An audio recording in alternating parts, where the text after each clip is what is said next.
بسم اللہ الرحمن الرحیم۔ لاکھوں کروڑوں درود و سلام محمد مصطفیٰ صلی اللہ علیہ وسلم اور آل محمد پر۔ میں ہوں عمر دراز گوندل۔ آپ کو یاد ہوگا جب پیناما کا واقعہ ہوا تھا تو اس واقعے کے بعد خواجہ آصف نے کہا تھا کہ کوئی بات نہیں، لوگ تھوڑے عرصے کے بعد بھول جائیں گے، اور اس تقریر کا حوالہ عمران خان بار بار دیتے تھے اور وہ کہتے تھے کہ تمہارے باپ کا پیسہ ہے کہ لوگ بھول جائیں۔ میں اگر آپ کو عملی طور پہ اسلام آباد ہائی کورٹ کے 6 ججز کے خط کے حوالے سے آپ کو بتاؤں تو گزشتہ چند دنوں میں یا 1-2 دنوں میں جو واقعات ہوئے وہ اس کا لب لباب یہی ہے کہ بس مٹی پاؤ، لوگ بھول جائیں گے۔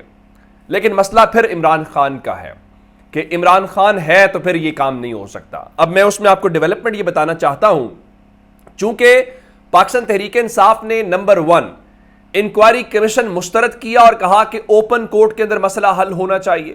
عمران خان گزشتہ روز جب ملے تو انہوں نے ملاقات کے دوران یہ کہا، وہ اس کے اوپر تشویش کا اظہار کیا، وہ دکھی تھے کہ اس حد تک بھی جایا جا سکتا ہے۔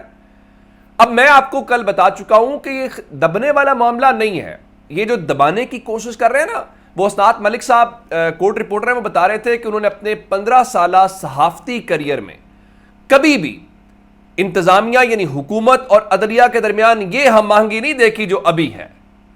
بھلا ہم آہنگی ہونی کیوں چاہیے؟ ایک کہتا ہے جی کوئی برداشت نہیں کریں گے، دوسرا کہتا ہے جی بالکل ایسا ہی ہوگا، حالانکہ آپ کے سامنے کیس یہ لگا ہوا ہے بھائی ہمارے اوپر دباؤ ہے۔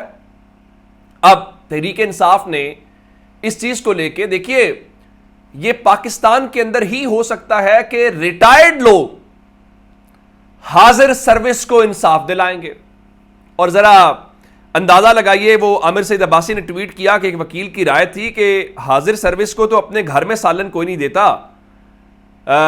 اس کو باہر سے اس کی کوئی بات کیوں سنے گا۔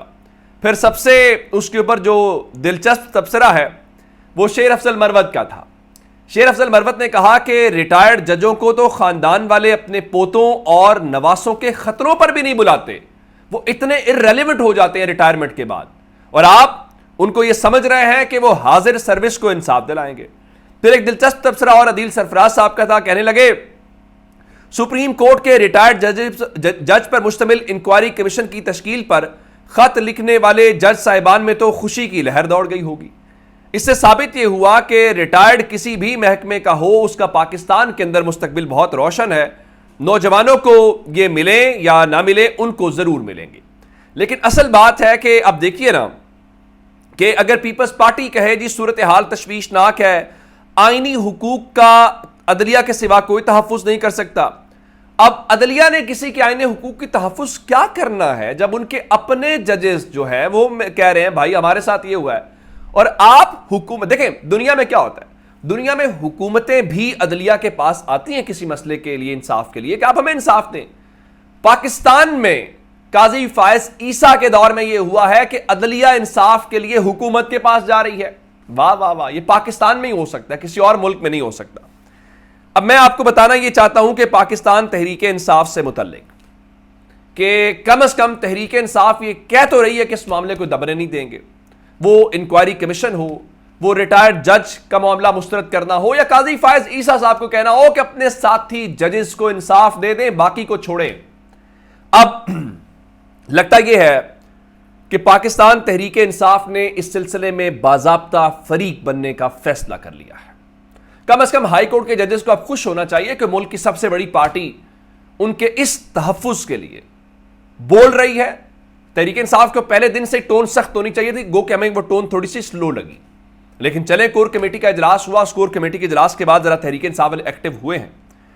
پاکستان تحریک انصاف نے قاضی فائز عیسیٰ سے رابطے کا فیصلہ کر لیا ہے، اور رابطے کا فیصلہ اس لیے کیا گیا ہے کہ وہ ابتدائی طور پہ خط لکھیں گے، اور اس خط میں نہ صرف ان 6 ججز کے خط کا حوالہ دیا جائے گا بلکہ اس کے ساتھ جو سپریم کورٹ کے حالیہ 2 ججز نے استعفیٰ دیا ہے، جس میں جسٹس اعجاز الاحسن صاحب ہیں جو کانسٹیٹیوشن کے ایکسپرٹ تھے، اس کے بعد جسٹس مظاہر نقوی فوجداری کے اوپر ان کی کمانڈ، لیکن جو حالات پیدا کیے گئے، پھر جسٹس شاہد جمیل خان لاہور ہائی کورٹ سے، یہ سب اس چیز کا وہ حوالہ دے کے وہ حکومت سے رجوع کرنے والے، وہ چیف جسٹس سے رجوع کرنے والے ہیں، اور ان کا مطالبہ وہی ہوگا کہ حکومت جن کے اوپر الزام ہے وہ کیسے انکوائری کر سکتی ہے.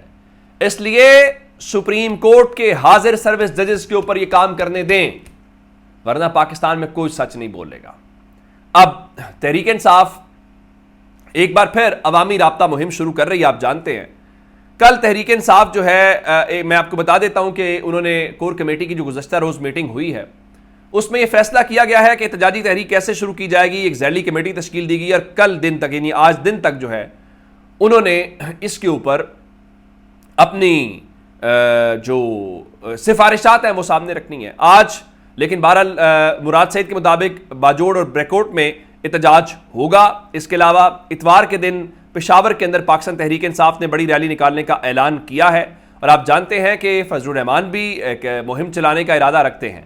اب یہ سب کچھ ہوگا, اس میں کیا ڈسکس ہوگا؟ کیا عمران خان لوگوں کو نہیں بتائیں گے کہ جن ججز سے ہم آپ سب انصاف کی توقع کرتے ہیں ان کے ساتھ کیا ہو رہا ہے؟ اور پاکستان کی حکومت اور اعلیٰ عدلیہ سلیم اللہ اور کلیم اللہ کھیل رہی ہے, اور وہ ایک دوسرے کو یقین دلا رہے ہیں مداخلت نہیں ہوگی. وہ کسی نے وہ لڑائی ہوئی, اس نے کہا مجھے گالی نہ دینا, اور اس نے گالی دی, اور اس نے کہا اب مجھے تھپڑ نہ مارنا, اور اس نے کہا تھپڑ بھی پڑ گیا.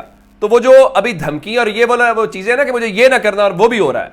فی الحال پاکستان کے لوگوں کے ساتھ یہ ہو رہا ہے, لیکن میرا خیال یہ ہے کہ اس وقت ایون لوگ یہ دعویٰ کر رہے ہیں کہ یہ بھی ہو سکتا ہے کہ صرف اسلام آباد ہائی کورٹ تک بات محدود نہ رہے, یہ کہیں اور سے بھی خط آ جائے, کہیں اور سے بھی معاملہ آ جائے. اور پھر یہ خط والا معاملہ کہ خط آیا کہاں سے, وہ دانشوروں نے آسمان سر پہ اٹھایا جی, خط کی ٹائمنگ دیکھیں جی, لیک ہو گیا جی, فلاں ہو گیا. اسد ملک صاحب کا کہنا یہ ہے کہ ہائی کورٹ کے کسی جج نے خط لیک نہیں کیا, بلکہ یہ سپریم کورٹ سے خط کسی آفس سے لیک ہوا. کیسے کس نے کیا وہ اپنی جگہ کے اوپر ہے. اب یہ سارا معاملہ جب تحریک انصاف بھی کہہ رہی ہے, اور حکومت جو ہمیشہ سمجھتی ہیں دیکھیں جی معاملہ کنٹرول ہو گیا, دیکھیں جی میڈیا بھی چپ ہو, میڈیا تو پہلے ہی نہیں بول رہا. میں آپ کو خبر ایک دیتا ہوں, وہ میں دیکھ رہا تھا, زبیر نے خبر دی, وہ کہہ رہے تھے لاہور میں ایک ملاقات ہوئی شہباز شریف کی صحافیوں کے ساتھ, تو ایک سینئر صحافی نے وہاں پہ باقاعدہ یہ کیس رکھا کہ آپ یہ سوشل میڈیا کو ذرا دبائیں, بند کریں ذرا ان کو, ہم آپ کا بیانیہ بنائیں گے, دیکھیں یہ تو شیطانی میڈیا, یہ وہ ظاہر ہے. اب آپ ٹی وی کے اوپر دیکھ رہے کتنی کی بات ہو رہی ہے جی ان ججز کے حوالے سے, کتنا حکومت کو اکاؤنٹیبل بنایا جا رہا ہے. نہیں, کون کر رہا ہے؟ یہ ہم جیسے گناہگار ہیں, یہ ہم جیسے عاجز ناچیز آپ کے سامنے اس معاملے کو اٹھا رہے ہیں, کیونکہ پاکستان کا مسئلہ ہے. اگر جس سے ہمیں انصاف کی امید ہے, اگر اس کو انصاف نہیں ملے گا تو پھر انصاف کا تو آپ جنازہ نکال رہے ہیں. تو شہباز شریف نے اس معاملے کے اوپر مٹی ڈالنے کے لیے 30 مارچ کو, یعنی آپ یوں سمجھیے کہ ہفتے کے دن جو اجلاس ہے وفاقی کابینہ کا وہ بلا لیا ہے, اور اس وفاقی کابینہ کے اجلاس کے اندر اب یہ معاملہ رکھا جائے گا, اور وہاں پہ منظوری لی جائے گی. اب کون سے ریٹائرڈ جج کی قسمت جاگتی ہے یہ آنے والے دنوں پتہ چل جائے گا. سردار طارق مسعود صاحب کا نام آ رہا ہے, لیکن ان کے تو وہ نیفیو جو ہیں وہ جیسے سردار اعجاز اسحاق ہیں اسلام آباد ہائی کورٹ والے, تو یہ تو کانفلکٹ آف انٹرسٹ ہو جائے گا. چلیں دیکھتے ہیں کہ منظور ملک یا مقبول باقی یا کوئی اور نہ. اب آتے ہیں جی شہباز شریف, اور پہلے دن سے کہا جا رہا ہے کہ محسن نقوی جو ہیں وہ شہباز شریف سے اوپر ہیں, وہ شہباز شریف کے تابع کام نہیں کریں گے بلکہ شہباز شریف ان کے تابع کام کریں گے. تو ذرا قربانی کی خبر آپ کو دے دیں اسلام آباد والی. آپ کو یاد ہوگا شہباز شریف نے چند روز پہلے وہ جو اکنامک کمیٹی تھی وہ بنائی, پھر اس کے بعد اپنا نام رکھا, پھر وزیر اعظم کو نکال دیا گیا. یعنی پاکستان کیسا ملک ہے, وزیر اعظم کو کبھی کمیٹی سے نکال کر نہیں نہیں وہ اورنگزیب نہیں آنا ہے. اب سب کو پتا ہے اورنگزیب کو کون لے کے آیا, محسن نقوی کو کون لے کے آیا. اب شہباز شریف نے ایک اور کام کیا اور وزیر داخلہ کی قربانی دی ہے. کابینہ کی خصوصی کمیٹی ہوتی ہے ایگزٹ کنٹرول لسٹ کو دیکھنے والی, کہ کون ملک سے جا سکتا ہے کون. آپ نے دیکھا کہ 24 لوگوں کے نام ایگزٹ کنٹرول لسٹ میں ڈالے گئے ہیں, اس میں صحافیوں کے بھی نام ہے, عمران ریاض کا بھی. تو اب یہ جو خصوصی کمیٹی ہے اس میں شہباز شریف نے محسن نقوی کو نکال دیا ہے, اور کابینہ کمیٹی کی اس جو سربراہی ہے وہ شہباز شریف نے اپنے پاس رکھی ہے. اب شہباز شریف نے محسن نقوی کی جو قربانی یہ دی ہے, اس کی کیا وجوہات ہیں, کیا اختلافات ہیں؟ اب شہباز شریف کے ہوتے اختلافات ہو تو نہیں سکتے, لیکن ایک اور بھی وجہ بتا دیتے ہیں. اس وقت آپ دیکھتے ہیں کہ ملک میں جو امن و امان کی صورتحال ہے, جو واقعات روزانہ کی بنیاد کے اوپر ہو رہے ہیں وہ آپ کے سامنے ہیں. اب اس سب کے بیچ میں جو سیکٹری داخلہ ہوتا ہے، وفاقی سیکٹری داخلہ، ظاہر ہے وزارت کو چلانا تو نیچے سیکٹری نہیں ہوتا نا، جو بیوروکریسی ہوتی ہے، وہ عہدہ ابھی تک خالی ہے. حکومت بنے کتنے دن ہو گئے آپ کے سامنے ہے. معاملہ یہ ہے کہ یہ جو آئی جی پنجاب ڈاکٹر عثمان انور ہے، جنہوں نے تحریک انصاف کے اوپر ریکارڈ بنایا اپنی کارکردگی کا اور ان کو قومی اعزاز بھی دیا گیا، وہ ان کو لگانا چاہتے ہیں. اب ان کا تعلق پولیس سروس آف پاکستان سے ہے، لیکن اصل مسئلہ یہ ہے کہ عام طور پہ ایسے عہدوں کے اوپر جو ایڈمنسٹریٹو گروپ ہے، ڈی ایم جی یا پاس کا جو گروپ ہوتا ہے، وہ وہاں سے آتے ہیں. اب وہ بھی افسر شاہی بھی آپس میں اختلافات قبول نہیں کر رہی، لیکن خبر یہ ہے کہ شہباز شریف محسن نقوی کا بندہ نہیں لگانا چاہتے. لیکن اب اس میں کیا ہوتا ہے کہ شہباز شریف کو پیچھے ہٹنا پڑے گا. کیا ہوگا یہ آنے والے چند دنوں کے اندر جو ہے وہ پتہ چل جائے گا، لیکن امکان یہی ہے کہ شہباز شریف ہی پیچھے ہٹیں گے. ایک خبر اور سنیے، پھر میں آپ کو سائفر سے متعلق بتاتا ہوں. ہمیں بتایا گیا جی آصف زرداری تنخواہ نہیں لیں گے، ہمیں بتایا گیا جی فلاں بھی تنخواہ نہیں لے گا. ذرا خبر جو پریزیڈنٹ آف پاکستان کا اعلامیہ ذرا سنیے گا. کابینہ ڈویژن نے ایوان صدر کے علاوہ نوڈیرو ہاؤس بشمول ریسٹ ہاؤس لاڑکانہ کو عارضی طور پہ صدر مملکت کی سرکاری رہائش گاہ قرار دے دیا ہے. نوڈیرو ہاؤس اور ریسٹ ہاؤس لاڑکانہ کو سرکاری رہائش گاہ قرار دینے کا اطلاق 10 مارچ 2024 سے ہوگا، یعنی پچھلی تاریخوں سے ہوگا. چلیں سرکار کے کھاتے میں زرداری صاحب کے گھر بار بھی رینوویٹ ہو جائیں گے، لیکن ہمیں تو بتایا گیا تھا کہ جناب وہ تو بڑے ملکی معاشی حالات میں وہ نہیں تنخواہیں لیں گے. عمران خان اور شاہ محمود کے سائفر کیس کی سماعت ہوئی، چونکہ گزشتہ دن اتنی ہیپننگز تھی اس حوالے سے میں آپ کو اپڈیٹ نہیں کر سکا، تو وہ آپ کو بتانا چاہتا ہوں. تو سلمان صفدر صاحب نے وہاں پہ دلائل دیے اور کہا کہ دیکھیے اسد مجید امریکہ میں پاکستان کے سفیر تھے، انہوں نے سائفر بھیجا. اسد مجید نے بتایا کہ وہ ڈونلڈ لو کے ساتھ کھانے پہ بیٹھے تھے، لیکن اپنے بیان میں یہ نہیں بتایا کہ آخر وہ کیا بات تھی جس کی بنیاد کے اوپر انہوں نے سائفر بھیجنا پڑا. یعنی انہوں نے اپنے بیان میں کہا کہ سائفر میں سازش کی کوئی بات نہیں لکھی. ان کا یہ بات ٹھیک ہے کہ انہوں نے نہیں لکھی، لیکن آخر کیا وجہ تھی کہ انہیں سائفر بھیجنا پڑا، پھر قومی سلامتی کمیٹی میں آ کے کہنا پڑا کہ ڈی مارچ کیا جائے. تو اسد مجید نے جو بتانا تھا وہ نہیں بتایا، لیکن جو نہیں بتانا تھا وہ بتا دیا. یعنی ڈی مارچ کیوں کر رہے ہیں، باقی سب کیوں کر رہے ہیں. پھر جسٹس سلمان صفدر نے وہاں پہ کہا کہ دیکھیے ٹرائل کورٹ کے جج نے اپنے فیصلے میں لکھا کہ سائفر ایپیسوڈ سے دونوں ممالک کے تعلقات کو بہت نقصان پہنچا. جسٹس میاں گل حسن اورنگزیب نے کہا کہ دیکھیے سائفر ایپیسوڈ کا کیا مطلب ہے، جس پہ جسامر فاروق نے کہا کہ جج کو اس کے متعلق مزید اسپیسیفکلی لکھنا چاہیے تھا. تو سلمان صفدر نے کہا کہ نہیں، ٹرائل جج نے لکھا کہ اس سائفر ایپیسوڈ سے مستقبل کے تعلقات جو ہیں وہ خراب ہو سکتے ہیں.